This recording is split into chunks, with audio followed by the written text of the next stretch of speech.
Horford with 54 points last night. We haven't seen him this hot since his son was born. So, Richard, what got into Van Vliet last night? Did he have another kid? What's happening?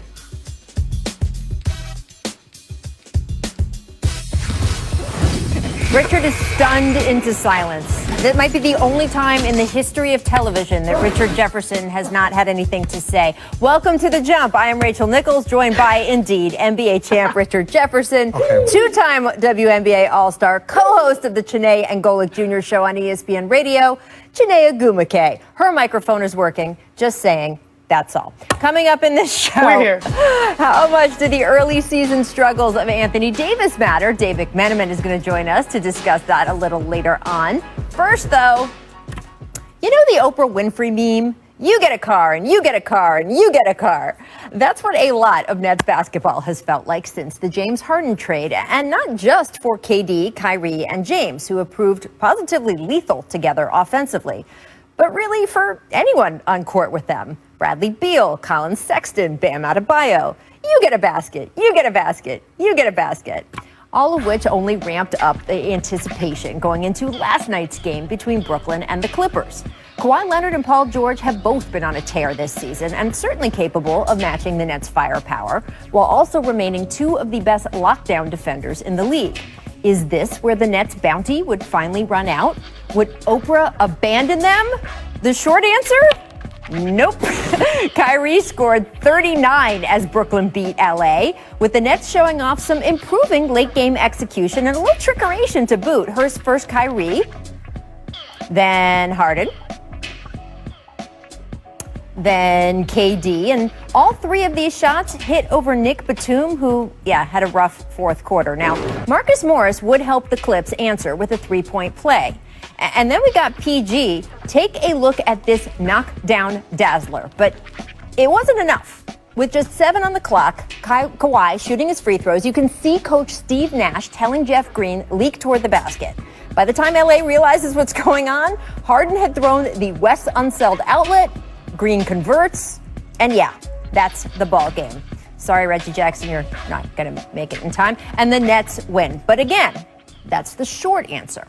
If you want to take a longer, more deep dive, go back to the second quarter when it was the Clippers who were up 11 and the Nets who called timeout. During the break, you could see several of the players having intense conversations. Discussions that KD would later reveal had to do with team defense and how some of the Nets were overhelping, leaving the three-point line vulnerable. Brooklyn came out of that timeout and promptly went on a 12-2 run, proving that when this team wants to drill down and focus defensively, they're capable of it. Or how about the 3-minute stretch of the fourth quarter? The Nets held the Clippers scoreless. You can watch Harden on Lou Will. You can watch Harden on Kawhi. You can watch Brooklyn as a whole forcing the best three-point shooting team in the league into taking tough shots that just did not fall. And this was serious progress for the Nets. And you could tell after the game that they knew it. It wasn't nothing easy, I'll tell you that. I think they earned every point late in the game, and that's what we want at the end of the day. It's going to be on the defensive end. Offensively, we're one of the best teams that, in this league. If this can be man up, it gets stops individually. And then, as our principals can have each other's back on a consistent basis. We'll keep cleaning up, we'll keep getting better, but when they put forth the effort like they did tonight, it will be tough to beat. In fact, Kyrie Irving was feeling good enough about what this game indicated long-term for the Nets that he said this. We know that they're in contention for meeting us down the line. So we wanted to come out and make an impression. I felt like we did that. Can't knock the confidence. And look, Kyrie is not saying there that the Nets are finals ready now. This is one game, a game in which the Clippers did not have one of their better defenders in Patrick Beverley, a game in which Paul George would later complain he wasn't getting enough respect from the officials, who only awarded him one trip to the free throw line. But it was also a game in which the Nets proved to themselves that, yes, they may be Oprah Winfrey on offense, but defensively, they can be something at least a little bit closer to Samuel L. Jackson in Pulp Fiction.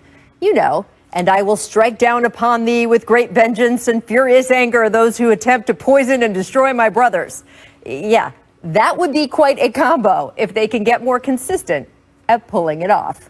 Richard, I know that my Samuel L. Jackson impression is so fantastic you can barely speak after that, but try.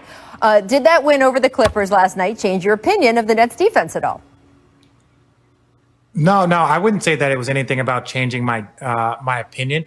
You know, we know that there are capable defenders. There's a difference between not defending and really not having the ability and then being capable. Kevin Durant is a capable defender. You look at James Harden, he has improved his defense considering that it was such a criticism of him the last like 2 or 3 years. He's actually improved. And Kyrie Irving is a type of defender that can give you moments, if not long moments and stretches of quality defense, but it's the team defense. You don't have to be great individual defenders if you can be a good team defensive group. And I think that's one of the conversations that they said that they were having. And it's true. If they're a solid team defense, then it takes stress off of people being individual defenders.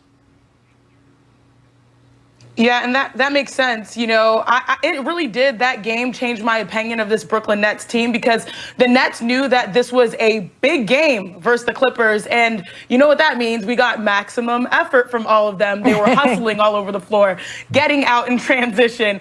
Obviously, their defense still needs work. But what I actually have really noticed over the last few games was that they're really starting to establish roles. We all know that Kevin Durant, is going to go out there and get his 15 to 20 shots and be a bucket. Kyrie is going to go and take over when rolling late in games. And now we're hearing a lot, and I don't know if you guys caught this, a lot about James Harden, the playmaker. Oh, he's a playmaker. Something he seems really comfortable being now with Brooklyn. Not in Houston, but it's all good. I digress. Which a lot of people at first were nervous about. Will he be okay with being that guy for this team to win? Now, James Harden, he messed around and got a triple-double. He's leading the league in assists. I think 11. The next close guy is Russell Westbrook with 9.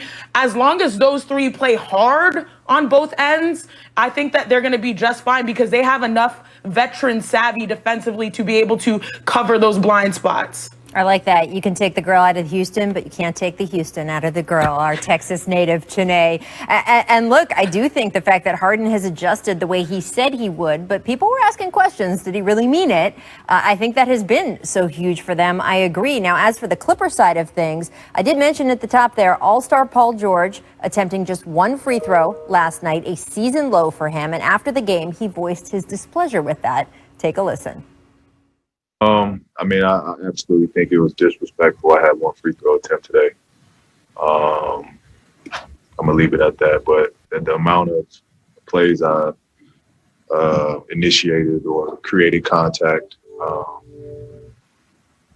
and to get sent to the line time, I mean, definitely plays I'm gonna have sent in.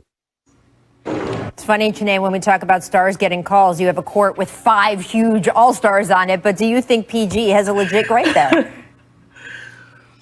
Okay, so time for us to nerd out. You know I love to do that, Nerd Nation. Now, statistically, Paul George and Kawhi Leonard, they pretty much had the same game.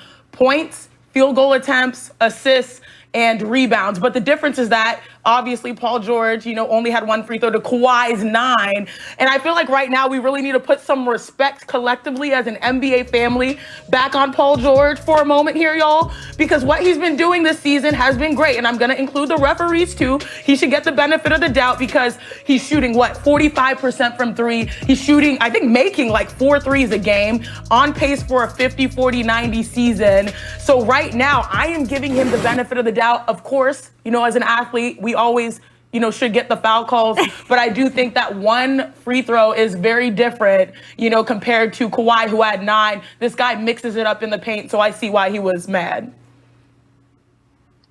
Yeah, I agree, Chene. I think, the point that you make, Rachel, is like, there's 5 all-stars on that court. So if he's driving against Kevin Durant and you want respect on your name, well, Kevin Durant has respect on his name also. So, when you look at this, I think Paul George is having a great season. He has, regardless of all the conversation this summer, how their season ended last year, I think he's having a very, very good season. He's doing a great job for the Clippers. But ultimately, if you get so battled up in this free throw stuff, and I think he said it the right way. He was like, I feel like it's disrespectful to shoot 1 free throw given the amount that I attack, the amount that I, how aggressive I am. That is the best way for you to say it. You're not pointing out, you're not cussing, you're not saying all this stuff, you're just saying, I feel like it's disrespectful. I attack way too much. And everyone looks around and like, Well, yeah, he does play 39 minutes and attack way too much to shoot one free throw. Just statistically, that's almost impossible. Although, Richard, you've had experience arguing with officials before. How does it usually go when a player argues with an official or argues about not getting enough fouls? Well, I think that's what I said. I think he did it the right way. I think he did it the right way right there. I doubted he's going to get fined. I doubted, but I think you go back and you look at the film, and I think after the game, it's always about emotion. And then you go back and you look at the film and you're like, okay, was there 4 or 5 calls? We're not sitting here talking about that should have been a foul on Paul George in the final 2 minutes of the game. We're not saying any of that. We're just saying that, like, over the course of the game, he should have shot more free throws. But you got to go back and watch the game and say, okay, there's 3 or 4 times there where they legitimately missed the call. And I just don't know. I think a lot of them were judgment calls, and the judgments just didn't go his way that night. But given who he is and given how much he attacks, you would imagine that there should be more than one free throw under his belt. Well, we'll see what happens in the next game for sure. All right, guys, coming up, we'll listen to what Fred VanVleet had to say after that incredible night last night, reflecting on what it means to shoot a 50-piece for the Raptors. First, I would